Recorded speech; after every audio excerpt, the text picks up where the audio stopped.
শুধুমাত্র লেখাপড়ার বিষয়ে মেয়েদের সাথে কথা বলা যাবে কিনা? হ্যাঁ, মেয়ে যদি আপনার স্ত্রী হয় বলা যাবে।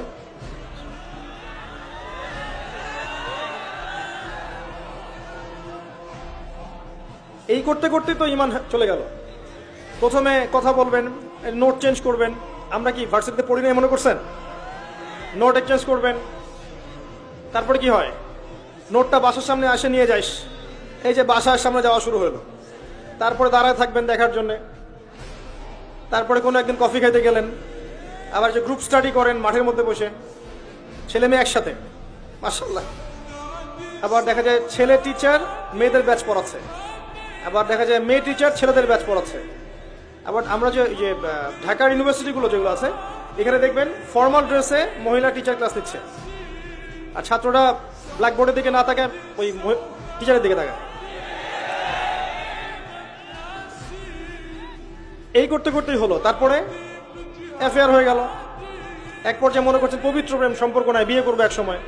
বিয়ে করতে করতে জেনাও করে ফেললেন। দফায় দফায় জেনা হলো, পরে দেখলেন ব্রেকআপ হয়ে গেছে, ওর জায়গায় আপনি আমার জায়গায়। ওই মেয়ে যখন কারো সংসারে যাবে সেও সুখী না, আর আপনি যখন কাউরে বিয়ে করবেন আপনিও সুখী না। যদি তওবা করে আল্লাহর দিকে ফিরে আসে আলাদা বিষয়, তওবা করে যদি গুনাহ মাফ করে নিয়ে আসে আল্লাহর কাছে আলাদা বিষয়। আদারওয়াইজ এভাবেই যুব সমাজ ধ্বংস হচ্ছে। ছেলে বন্ধু পাতান, মেয়েরা মেয়ে বন্ধু থাকেন। আপনার মেয়েকে আপনি মেয়েদেরকে মেয়েদের স্কুলে পড়ান, মেয়েদের কলেজে পড়ান, আর ছেলেদেরকে ছেলেদের কলেজে দেন, এটা ভালো হবে ইনশাআল্লাহ। মাদ্রাসাতেও সমস্যা আছে এরকম, শুধু স্কুল কলেজে না। কিন্তু অনেক সময় মাদ্রাসায় অঘটন ঘটছে না? এইগুলো থেকে সতর্ক থাকেন। মনে রাখবেন, এটা সাদা কাপড়ে দাগ বেশি বোঝা যায়, একটা কাপড় কালো দাগ বোঝা যায় না খুব একটা। সাদা কাপড় আমাদের এখানে দাগ বেশি বোঝা যায়। বুঝে নেন কথার ইশারা।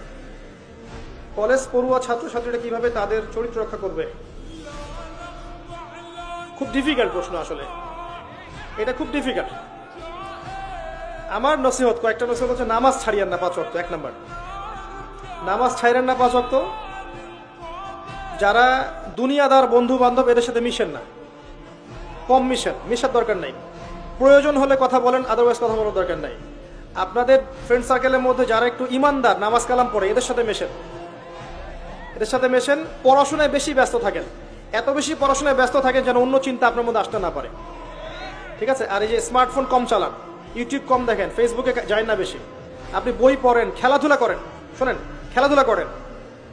আমি জানি এর কিছু ক্ষতিকর দিক আছে, বাট এটা এখন অন্য ক্ষতিকর দিক আছে বেশি ভালো। এই যে পর্ন দেখা, আপনার মাদকদ্রব্য সেবন করা, আড্ডাবাজি করা, পাবজি খেলা, টিকটক করার চেয়ে ক্রিকেট খেলা অনেক ভালো আছে। আপনি মাঠে খেলেন, ফুটবল খেলেন, জিমে যান, ব্যায়াম করেন, এগুলো করেন। অ্যাটলিস্ট আপনি ওগুলো থেকে বেঁচে থাকবেন। আমি খেলতাম বলেই কথা বলছি তা না, কিন্তু এগুলো করলে অনেক সময় আপনার, শোনেন, এগুলোর মধ্য দিয়ে নেতৃত্ব দেওয়ার গুণাবলী অর্জিত হয়। জানেন কি, নবী সাল্লাল্লাহু আলাইহি ওয়াসাল্লাম যখন ছোট ছিলেন একদম, তাকে দুরন্ত পরিবেশে নিয়ে যাওয়া হয়েছিল, ওই যে মরুভূমির ইয়াতে, বেদুইনদের কাছে। সেখানে তিনি ভাষা শিখেছেন, খেলেছেন, শারীরিক গঠন শক্ত হয়েছে। খেলাধুলা করেন, তাও ভালো, ফুটবল খেলেন, এমন খেলা খেলেন যেটাতে আপনার শরীরের কসরত হবে। তাই বলো যে অনলাইনে লুডো খেলতে বসে যান না, এগুলো খেলা যাবে না। এমন খেলা খেলেন, শীতকাল এসেছে, আপনি ব্যাডমিন্টন খেলেন, আধা ঘন্টা খেলেন, ফিজিক্যালি আপনি ফিট থাকবেন। আর ফিজিক্যালি ফিট থাকার দরকার আছে আপনার। শোনেন, যারা খেলাধুলা নিয়মিত করে, আধা ঘন্টা 1 ঘন্টা করে, এবং এই খেলাধুলার সময় আপনার যেন নামাজ ছুটে না যায়, কাপড় যেন সতর নষ্ট না হয়, খেলতে খেলতে জিকির করা যায় না, সুবহানাল্লাহ আলহামদুলিল্লাহ বলা যায় না, যাবে, জিকির করতে পারবেন আপনি খেলেন, শারীরিক পরিশ্রম করেন, দেখবেন আপনার শারীরিক কসরতের কারণে আপনার ঘুমটা ক্লিয়ার হবে, এবং আপনার ক্ষুধা বাড়বে, খাবার রুচি বাড়বে। আপনি খাবেন বেশি, তখন ব্যায়াম করবেন, ফিজিক্যালি স্ট্রং হবেন, এবং ঘুমাবেন ক্লিয়ার, মাথা ফ্রেশ থাকবে, তখন পড়াশোনা করলে মন বসবে। এগুলো টিপস আমাদেরকে দেয়া হয়েছিল ছোটবেলায়। তো আর বললাম না খেলাধুলার হিস্ট্রি আমার, এতটুকু বলি যে রোজা রেখে 2 বেলা খেলেছি, এক সময় ছিল এমন। যাই হোক, তো নামাজ পড়েন, শারীরিক কসরত করেন, ব্যায়াম করেন, চরিত্র ধরার কথা বলছে। এই টেকনোলজির দিকে বেশি যায় না। টেকনোলজি দিকে বেশি যায় না। আপনি কায়িক পরিশ্রম করেন, সাংসারিক দায়িত্ব নেওয়া শেখেন, বাজার করেন, বাবাকে সহযোগিতা করেন, মাকে সহযোগিতা, সাংসারিক দায়িত্ব পালন করেন। এরপর আপনি হালাল রিজিকের ব্যবস্থা করেন। যদি হালাল রিজিকের ব্যবস্থা হয়ে যায়, আপনি যদি প্রাপ্তবয়স্ক হয়ে থাকেন, বিয়ে করে ফেলেন, চরিত্র হেফাজত হবে ইনশাআল্লাহ।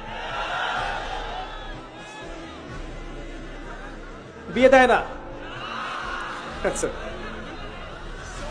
এটা তো বাবা মার দোষ, এটা বাবা মার দোষ। প্রাপ্তবয়স্ক হয়ে গেলে হালাল রিজিকের সোর্স থাকলে বিয়ে দিলে চরিত্র হেফাজত হবে ইনশাআল্লাহ, হেফাজত হবে। এবং পিতামাতা থেকে বলছি, বিয়ে না দিলে আপনার ছেলে বড় হবে না, ম্যাচুরিটি আসবে না কিন্তু। আর আপনারা যারা মনে করছেন এটাই খুব মজার একটা বিষয়, করার পরে বুঝবেন যে লাইফ কাকে বলে। ঠিক আছে, করার পরে বুঝবেন যে জীবন কি জিনিস। মাঝে মাঝে মনে হবে আগেই ভালো ছিলাম, আচ্ছা, তারপরেও করতে হবে, কারণ এটা আপনার চরিত্রকে হেফাজত করবে। সাহাবীরা জিজ্ঞাসা করেছিলেন, ইয়া রাসূলুল্লাহ সাল্লাল্লাহু আলাইহি ওয়াসাল্লাম, আমরা স্ত্রীদের কাছে গেলেও কি নাকি পাবো? নবীজি বলেছেন, হ্যাঁ, যদি তুমি এই কাজটা অন্যায়ভাবে কারোর সাথে করতে, তোমার কি জেনা হতো না? সাহাবীরা বলেছেন, হ্যাঁ, জেনা হতো। তাহলে স্ত্রীর কাছে গেলেও তুমি নেকি পাবে। এটা চরিত্র পবিত্র করবে, ম্যাচুরিটি বাড়াবে। বয়স, সরকারি হিসেবে বয়সটা হয়ে যাওয়া জরুরি, এবং রিজিকের সোর্স থাকা জরুরি। হালাল রিজিকের সোর্স না থাকলে বিয়ে করতে যায় না, ভালোবাসা জানালা দিয়ে পালাতেও পারে তখন। তবে এতটুকু এনশিওর করতে চাই আপনাকে, যদি কেউ চরিত্র হেফাজত করার জন্য প্রাপ্তবয়স্ক হওয়ার পরে বিয়ে করে, আল্লাহ রিজিকের ব্যবস্থা করে দিবেন ইনশাআল্লাহ। আর যেটা বলছি, নেককার মানুষদের সোহবতে থাকেন, বদকারদের সাথে থাকবেন না, এরা আপনাকে দুনিয়ামুখী করে ফেলবে। আপনি নেককার মানুষদের সাথে থাকেন, আল্লাহর পথে সময় দিবেন, নামাজে যাবেন, তালিম করবেন, ইসলামিক আদর্শের সাথে থাকেন, চরিত্র হেফাজতে থাকবে ইনশাআল্লাহ। এবং নিজের জীবনের টার্গেট ফিক্স করেন, আপনি রাষ্ট্রকে কি দিতে চাচ্ছেন, জাতিকে কি দিতে চান, উম্মাকে কি দিতে চান, একটা প্রজেক্ট লঞ্চ করেন, কাজে ব্যস্ত থাকেন, ইনশাআল্লাহ শয়তানি বিষয়গুলো মাথায় স্থান পাবে না।